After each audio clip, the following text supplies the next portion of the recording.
আয়ুষ্মান ভারত প্রকল্পের ইকিউআইসি করা আজকে লাইভ দেখাবো। কিভাবে বাড়িতে বসেই মোবাইলে আপনি ইকিউআইসি করতে পারবেন সেটাই সরাসরি করে দেখাবো।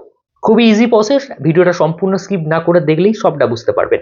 তাই চলুন কথা না বাড়িয়ে কাজের কাজ করা যাক। ইকিউআইসি করার জন্য তোমরা গুগলে চলে যাও, সেখানে গিয়ে সার্চ করো আয়ুষ্মান ভারত বলে। আয়ুষ্মান ভারত বলে সার্চ করলে দেখো NHA বলে একটা প্রথমে ওয়েবসাইট আসবে, PMJY। এই ওয়েবসাইটের উপর হাত দাও। ওয়েবসাইটটা খুললেই তোমাদের কাছে এরকম একটা ইন্টারফেস চলে আসবে। প্রথমেই দেখতে পাচ্ছ এখানে একটা লগ ইন চলে এসেছে। এই লগ ইনে তোমাকে লগ ইন করতে হবে। এখানে দুটো অপশন আছে, বেনিফিশিয়ারি আর একটা অপারেটর। বেনিফিশিয়ারি হচ্ছে আমরা, মানে সাধারণ মানুষ। অপারেটর হচ্ছে যারা অফিসিয়াল কাজকর্ম করছে তাদের লগ ইন। তো আমরা বেনিফিশিয়ারি যেটা আছে সেটাতেই থাকতে দেবো। এখানে ক্যাপচাটা দেখে দেখে লিখে দেবো। এখানে যে ক্যাপচাটা আছে লিখে দেওয়ার পর এখানে তোমার মোবাইল নাম্বারটা দিতে হবে। মোবাইল নাম্বার দেওয়ার পর এখানে ভেরিফাই অপশনটা যেটা লেখা আছে, ভেরিফাই অপশনটা অন হবে। এখানে ভেরিফাই করলেই তোমার মোবাইল নাম্বারে একটা ওটিপি আসবে। ওটিপিটা দিয়ে জাস্ট লগ ইন করে নেবে। তাই চলো লগ ইন করে নিই, তারপর তোমাদেরকে নেক্সট প্রসেস বলছি। লগ ইন করা হয়ে গেলে তোমাদের সামনে কিছুটা এরকম ইন্টারফেস আসবে, যেখানে লেখাই আছে আয়ুষ্মান ভারত। দেখো ওপরে নিচের দিকে এখানে আছে অনেকগুলো অপশন। প্রথমে আছে স্কিম, যেখানে PMJAY লেখাই আছে, এটা চেঞ্জ করার দরকার নেই। তারপর স্টেট বলে যে অপশনটা আছে, এখানে হাত দিলেই তোমাদের কাছে তোমাদের কি রাজ্য সেটাকে বেছে নিতে হবে। আমার যেমন ওয়েস্ট বেঙ্গল, তো আমি ওয়েস্ট বেঙ্গলকে বেছে নিলাম। তারপর এখানে আছে সাবস্কিম, যেটা অটোমেটিক PMJAY হয়ে যাবে, এটাও চেঞ্জ করার দরকার নেই। ডিস্ট্রিক্ট অর্থাৎ জেলাকে বেছে নিতে হবে। ডিস্ট্রিক্টের ক্ষেত্রে এখানে আমার হুগলি জেলা আমি করে নিলাম। দিয়ে এখানে সার্চ বাইয়ের ওপর হাত দিলে তোমাদের এখানে অনেকগুলো অপশন আসবে, যেমন রেশন কার্ড, ফ্যামিলি আইডি, আধার নাম্বার, PMJY কার্ড নাম্বার। তো এখানে সব থেকে ইজি যেটা সেটা হলো আধার নাম্বার। তোমার পরিবারের সদস্যদের যে কোনো একজনের আধার নাম্বার দিলেই হয়ে যাবে, কারণ যেহেতু সবার একটা কার্ডই হবে। তো এখানে আমি আমার একটা আধার নাম্বার এখানে লিখে দেবো। দেখো আধার নাম্বার এবং ক্যাপচা লিখে দিলেই এখানে দেখো একটা সার্চের অপশন শো করছে। এই সার্চ অপশনের উপর ক্লিক করতে হবে। সার্চ অপশনের উপর ক্লিক করলে কিছুক্ষণ ওয়েট করো।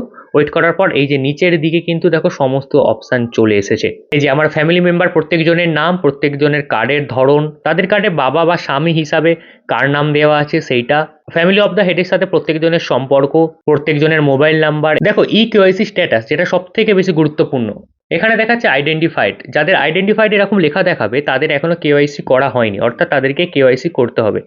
কেওয়াইসি কিভাবে করবে সেটাই আমি দেখাবো।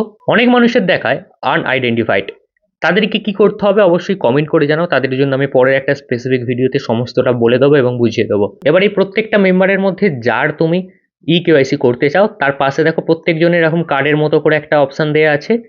যেমন আমি যদি লাস্টেরটায় করতে চাই, তো লাস্টের এটার উপর হাত দেবো। হাত দিলে আমার কাছে এরকম একটা চলে আসবে, যার আধার নাম্বারে লাস্টের সংখ্যা আসছে প্লাস সিলেক্টেড মোড বলে আছে, এটা চেঞ্জ হবে না কিছু। এখানে জাস্ট ভেরিফাই বলে যে অপশনটা আছে, ভেরিফাইয়ের উপর ক্লিক করো। ভেরিফাইয়ের উপর ক্লিক করলেই তোমার সামনে এরকম একটা জিনিস আসবে। এখানে যে বক্সটা আছে এই বক্সের উপর এস করো, এবং বক্সে ক্লিক করার সঙ্গে সঙ্গে তোমার কাছে দুটো ওটিপি আসবে।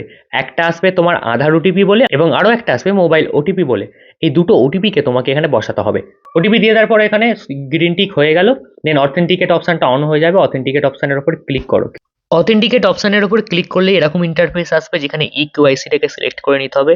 সিলেক্ট করার পর তোমাদের সামনে এরকম তোমাদের ফ্যামিলির যতজন মেম্বার সবার কিন্তু এখানে ডাটা বা তথ্য চলে আসবে, সবকিছু হয়ে যাবে। দেন যার এখানে ইকিউআইসি করতে চাও তার প্রোফাইলের উপর হাত দেবে। দেওয়ার পর এখানে আবার সেই আধার ওটিপি বলে অপশনটা সিলেক্ট করে নিতে হবে। দিলে একটি নতুন ইন্টারফেস আসবে। নিচের দিকের কোণে যে বক্সটা আছে এখানের উপর ক্লিক করে জাস্ট সাবমিট করে দাও। তারপরে দেখতে পাবে তোমাদের কাছে একটি নতুন অপশন আসছে, যেখানে তোমার ওই মোবাইল নাম্বারে আবার দুটো ওটিপি আসবে। একটা আসবে তোমার আধারের হিসাবে আর একটা আসবে মোবাইল নাম্বারের হিসাবে। দুটো ওটিপি এখানে যেরকম আসবে দেখে দেখে বসিয়ে দিতে হবে। বসিয়ে দেওয়ার পর তোমাদের কাছে এরকম একটা নতুন ইন্টারফেস আসবে, যেখানে এবার তোমাদেরকে ছবি দিতে হবে। ছবির ক্ষেত্রে ক্যামেরার সামনে দাঁড়াতে হবে। যার প্রোফাইলে তুমি করছো ইকিউআইসি তার ছবি দিতে হবে। ক্যামেরার সামনে দাঁড়িয়ে একটা ছবি তুলে নেবে। ছবি তোলা হয়ে গেলেই তোমাদের সামনে এরকম কিছু ইনফরমেশন চলে আসবে। তার সমস্ত ইনফরমেশন, যেমন আধার কার্ডের নাম, তার বয়স, এছাড়াও কিছু ইনফরমেশন তোমাকে দিতে হবে, যেমন সে কোন রাজ্যের বাসিন্দা, তার জেলা কত, পিনকোড কত। আর এমনকি ওপরের দিকে দেখবে মোবাইল নাম্বার দেওয়ার একটা অপশন আছে, যে আপনার কাছে কি কোনো মোবাইল নাম্বার আছে, ইয়েস অর নো। ইয়েস যদি করো দেন মোবাইল নাম্বারটা নিয়ে ভেরিফাই করতে হবে। ভেরিফাই অপশনে ক্লিক করলে সেই মোবাইল নাম্বার একটা ওটিপি আবার আসবে, ওটিপিটা দিয়ে ভেরিফাই করবে। ব্যাস, সমস্ত কিছু ফিল আপ করে ঠিকঠাকভাবে চেক করে নিয়ে তলার দিকে দেখবে সাবমিট বলে অপশন আছে, সাবমিট করে দাও।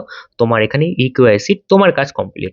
তারপর এটা অফিস থেকে ভেরিফাই হবে। ভেরিফাই হওয়ার পর তোমার কার্ড প্রিন্টিং করার জন্য রেডি হয়ে যাবে। ঠিক একইভাবে ফ্যামিলির প্রত্যেকটা মেম্বারের ইকিউআইসি তোমাকে কমপ্লিট করতে হবে।